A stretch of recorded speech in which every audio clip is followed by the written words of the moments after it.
Thanks so much, guys. I'm really excited to follow on from Evan's really cool talk and tell you a little bit about our adventures in the very, very young field of breathwork research.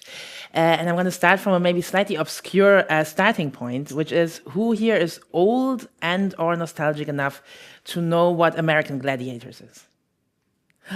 Almost no one. Oh my God. Okay, young people, you need to check this out. So it's an 80s hit TV show where people could apply to compete in sports contests with these like very fit, very muscly American gladiators. And one of the stars of the show was Nitro. This is Nitro, whose real name is Daniel Lee Clark, as you can see, very fit, very muscly. And the reason why I'm bringing this up is because in a recent Netflix documentary, Daniel Lee Clark, who looks like this now, described a moment in his life when he was about 4 or 5 years old. And his parents had gotten separated, so his dad was taking him to California, which meant that he wouldn't get to see his mom for months on end, which, you know, for a 4-year-old must have basically felt like forever. So Danny was describing this moment when he was getting onto the plane, and what he said was, "I was just crying uncontrollably because you're taking me from my mom." And there was a guy behind me who said, "Hey, look, let me see your muscle." And I took up my little arm, and up popped this little muscle. And the guy said, "Look, you got a muscle. You're a big boy, and big boys don't cry." And I remembered that. And even much later, I wouldn't allow myself to cry. I felt that as long as I had that muscle, I was going to be okay. Even now, I can still hear that voice from that guy from the plane. But only now, as an older man, I know that big boys don't cry, but men do. The reason I'm sharing that is, first of all, because I think it's such a beautiful, courageous sharing of one unique human experience, one unique path of healing. But also because, as a researcher, when I heard this, I immediately thought, oh, that sounds to me like an example of a pivotal mental state. What are pivotal mental states? They are my favorite framework for altered states of consciousness. It's a hill I will die on, probably more than its authors. So this was proposed by Ari Bauer and Robin Carhart-Harris in 2020. And the idea is basically the following. You go through life when you encounter an overwhelming challenge, so something that's basically too big to compute for your brain. In this case, for example, the separation from a parent. But it could also be something positive. It could be the birth of your first child. Basically, it just needs to be big enough that your brain goes like, I don't know what to do with this, right? At this point, we assume that your system changes its signaling pathways, probably via serotonin, probably, as we heard yesterday, 2A to B receptors are involved. And what happens as a result is that you get less sensory filtering. So you're taking in way more information, right? You have less priors. And that information also probably gets learned more strongly, right? You have more plasticity. As you saw here, Daniel Lee Clark was saying, I can still hear that guy from the plane, right? That's not a thing that generally happens. You don't generally remember weird conversations on planes, right? But this one was really burned into his brain. Now, the really interesting part about this is that it doesn't tell you what you're learning. Right? What you're learning depends on what's in your mind and in your environment at the time. And in this example, for example, it seems that what was in Daniel Lee Clark's environment at the time were the words of a probably very well-meaning stranger who said, muscle equals emotional strength, tears equal emotional weakness. And now, obviously, we haven't talked to Daniel Lee Clark. We don't know if this is true, but you can imagine that his life might have looked quite different if this person on the plane had said something different at the time, right? So in the next 20 minutes, what I really want to argue for is to say, how can we open such pivotal mental states, maybe in contexts where the things we learn and the things we experience might give us more helpful lessons for our life, right? And I think breathwork is one of those ways to open these states in a way that might be more helpful. So before we go on, Evan has already talked a little bit about what we mean by breathwork. My personal definition would be the following. There's quite a lot of different traditions. Evan has already mentioned holotropic. There's also rebirthing, conscious connected, holorenic, shamanic. There's a lot of different traditions, but all of them have quite a few features in common, which is that you breathe deeply and generally with no pauses. That's why I would call it circular. So that kind of sounds a bit like this. right? So you breathe really deep and you don't really stop. Doesn't have to be super fast, but it's quite intense, right? So normally you breathe a bit faster than usually. You do that for at least 15 minutes. Typically you're lying down. Typically there's music accompanying the session. And very often it's in a communal kind of setting, so with a facilitator, with sitters, or with a community. So when you do that, what happens? Here are some of the typical effects that happen when you do a session like this. You will almost certainly lose your sense of time, which I think Mark will also talk a bit about later. It's very, very likely that emotions or memories are going to come up. Your sensory perception may change. Your body movements may change, so you may make movements or make sounds without feeling like you planned to do that. You may have insights and Eureka moments, and you will also have what I would call visions. So basically seeing and hearing things that are not physically in the room. However, usually people are very clear on the fact that this is not something that's actually happening. That's why I'm a bit careful with the word hallucinations. And just to give you a bit more of a sort of visceral feeling for this, this is a description of a client of ours of one of their sessions, right? So just one example, who said, I saw the line of my ancestors stretching out before me and the qualities they had passed on. I also felt where the line was broken by trauma. I realized that in healing myself, I was also healing my ancestors, and that I need that connection to thrive in this world. I felt like I was sending compassion throughout the ancestral line, and energy started flowing towards me from my elders. So if you've been working with psychedelics, especially with stuff like psilocybin, ayahuasca, DMT, you may recognize that that sounds quite similar to some of the experiences people report there. And that's not just kind of a feeling, that's actually something we can show very clearly. Evan already showed Kamin Bahi's results with the 11-DSC. We see something very similar with the 11-DSC. But here I'm showing you the MEQ, so the Mystical Experiences Questionnaire. And first you see the general average scores for different psychedelics and for placebo that we got from Timo's awesome Altered States of Consciousness database. So these are sort of the typical scores that you get across a couple of different studies. And here where we are with breathwork, right? So that's very, very similar. Now, of course, there's a little bit of a caveat, because basically if you use a psychedelic questionnaire to measure something, it will look somewhat psychedelic, just because of the questions you're asking, right? Like if you measure bungee jumping with a psychedelic questionnaire, it'll still look somewhat psychedelic, right? So what happens when you actually look at this in a more hypothesis-free way? To have a look at that, we had 20 participants who we asked to also give just free-form reports of what they experienced, and we analyzed those free-form reports together with Tiziano, who's the first author, and Alejandro, who did the computational analysis. And just to give you first like a general impression, so these are the word clouds for the 20 participants, and these are 4 example participants. And here you can already see that there's something psychedelic, so like revealing of inner feelings and sensations going on, because when you look at these words clouds, you see a lot of like feel, body, cry, laugh, different body parts. So there seems to be a stronger connection with what you're kind of feeling inside. And when we use large language models to map these free-form reports onto 27 emotional dimensions that were introduced by Karen and Keltner, then what we can see again is that there's a lot of different feelings, basically, right? From fear and anger and pain to joy and calmness and relief. So lots and lots of different stuff is going on. And this kind of wide variety of feelings seems to be part of what makes breathwork useful to people, because in the study what we also did is we also measured heart rate variability, so before, during, and after the session. And here we're just looking at the change in heart rate variability before to after, and you see that maybe not. You see that most participants here are sort of above 0, which means that heart rate variability got better. So that means sort of general stress response, resilience, fitness got better. But there's a couple of people who didn't really profit. And when you look at what's predictive of this, at first we thought, oh, maybe it's because breathwork is kind of like a workout, you know, so we tried different predictive parameters.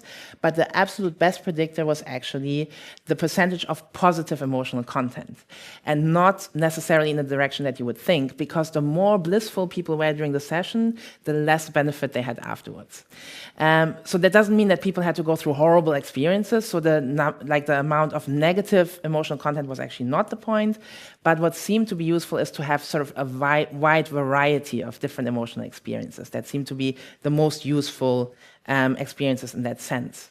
And we also see that when we go outside the lab, sort of into the wild, here we just did a little survey of people who had done breathwork and just asked them to describe their last session that they had. At that time, it was 366. Now I think it's like 450. And I'm just going to show you a little bit of this. So two little questions. One was your last breathwork session pleasant or unpleasant, basically? And what you see is that a lot of people say that the session was pleasant, but there's also a good chunk of people who say not really that pleasant, right? And maybe even quite unpleasant. If you now ask the same people, did you find the session helpful or harmful? You see that the distribution is much more shifted towards the right, which basically means that even people who didn't have a very fun experience felt like they profited from it. And when we zoom in more on the few people who said they actually found their session harmful, what we see, which is again quite similar to psychedelics, was that those sessions generally had features where basic best practices of set and setting were violated. So people were not told what to experience, what they might experience, or how to navigate sessions. There were not enough facilitators for people to feel physically and emotionally safe. And interestingly, facilitator touch was also a very important predictor here. When facilitator touch was available, sessions were often more beneficial and were less likely to be harmful. So facilitator touch was another sort of safety net to prevent harmful experiences. Okay, so what this really means is that there seems to be a really large overlap between psychedelic experiences and breathwork experiences. They're not exactly the same. I think, for example, entities are much more likely to happen in psychedelics, whereas in breathwork, you're more likely to feel your body a lot and also just to get muscle cramps, honestly. But there's a large region of overlap, right? And then may I also explain why a lot of the most obvious clinical targets of breathwork actually overlap with those of psychedelics. So the best documented benefits we've seen for breathwork are things like PTSD, anxiety, depression. So very, very similar areas where breathwork might be useful. If we start from this point, then a really interesting question becomes, how do you go from breathing slightly more intensely than usual to a full-blown altered state of consciousness? So there's quite a way to explain.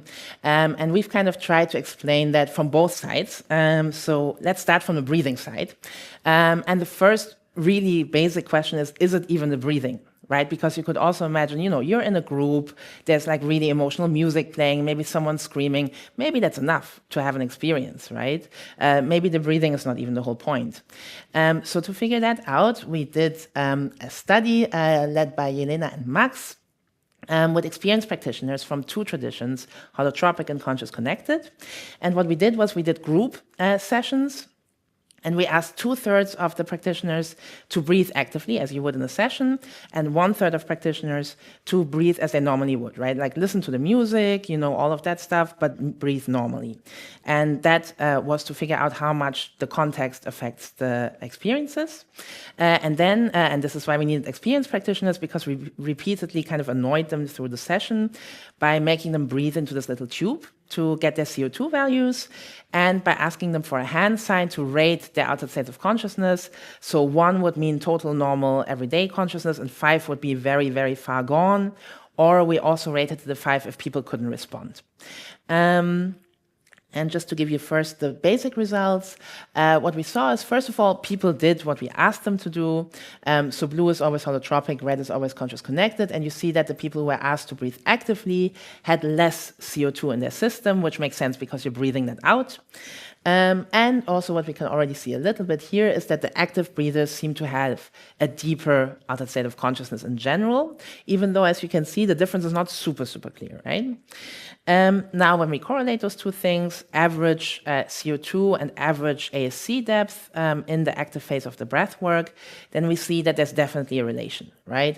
So here you can see the lower the CO2 saturation goes, the more likely you are to have a deep altered state of consciousness. And I think there's two things that are really worth pointing out. First of all, it's extremely difficult to get deep ASCs when you're breathing normally. And second of all, when you're breathing very intensely, so your CO2 falls, let's say, below 20 mmHg, you get to a point where it's very difficult to maintain normal consciousness, actually, right? Now, this is already like quite fun, but actually it gets more fun in terms of this relation when you look at this over the time course of the session.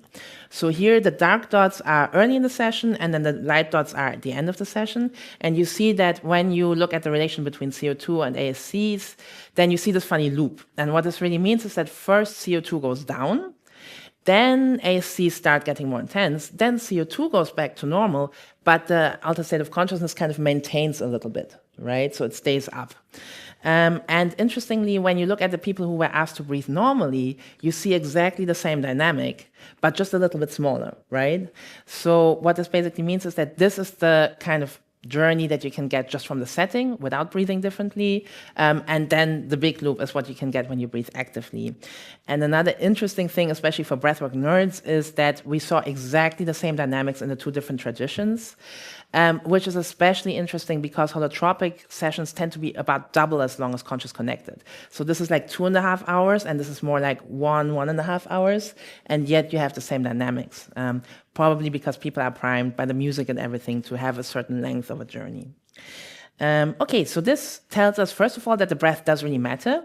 And then if we take into account also some like really classical papers from the 80s and 90s on the physiology of hyperventilation, and a very cool paper by Emmy Carter from Sussex that came out like 2 weeks ago, then what we can say is that probably what happens here on the breathing side of breathwork is that as you breathe more intensely, oxygen goes up in your blood, CO2 goes down.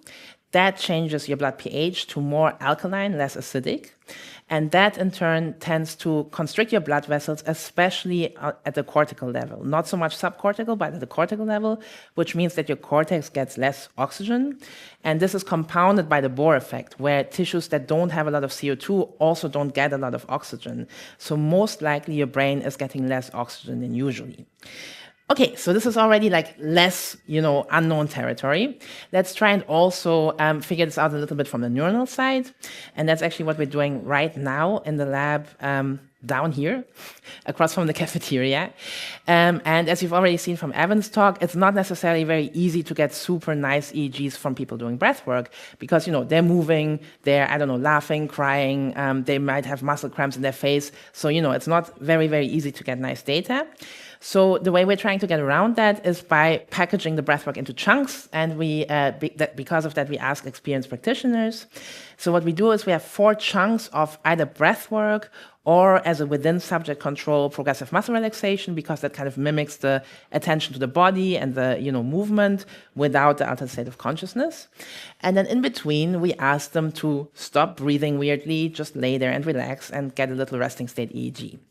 And before and after the resting state EEG, we also ask them again to rate their general depth of experience. And while all this is happening, we get a lot of readouts. So obviously EEG, ECG, and respiration, but we're also videotaping the whole session so we can analyze the facial expressions for different emotional content.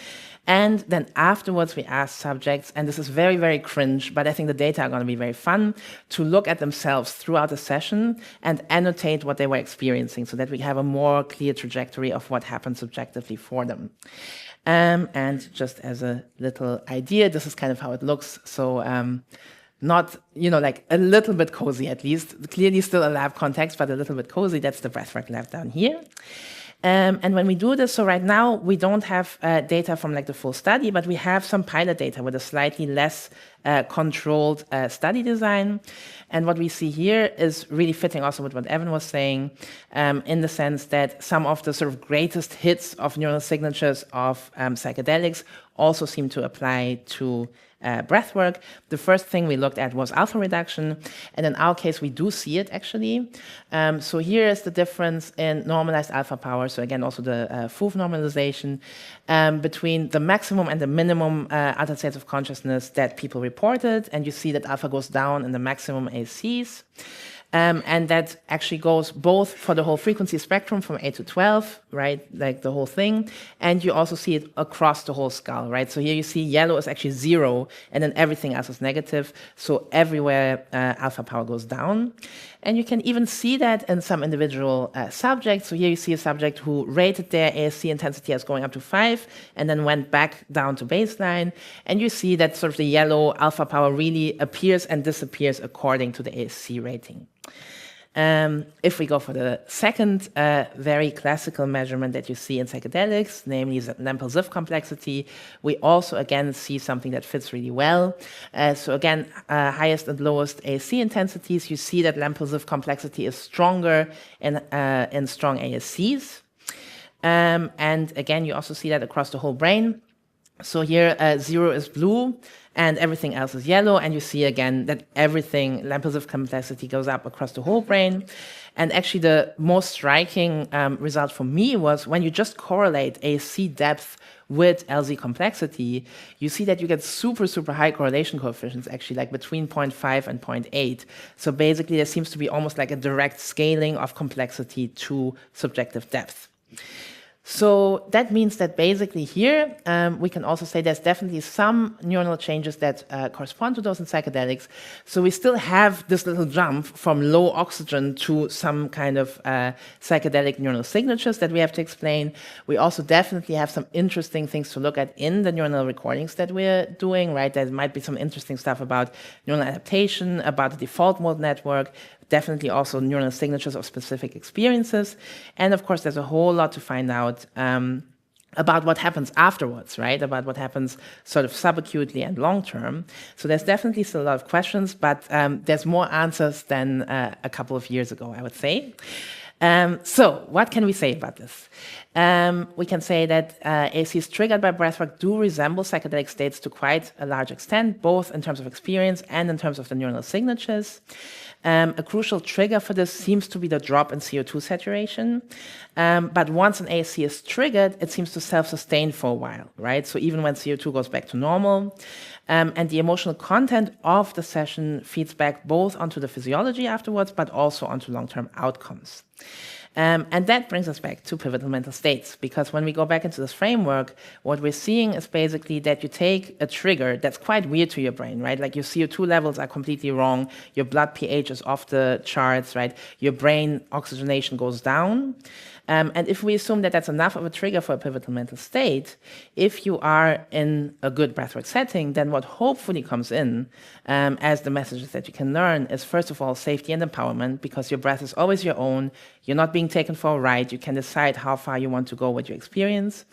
Acceptance and connection, because hopefully you're in a supportive setting with facilitators and communities that support you in your experience. And embodiment and self-regulation, because your breath keeps connecting you to your autonomic nervous system. And as we have seen, sort of the filtering of physical sensation becomes lower, so you just feel your body and your feelings more.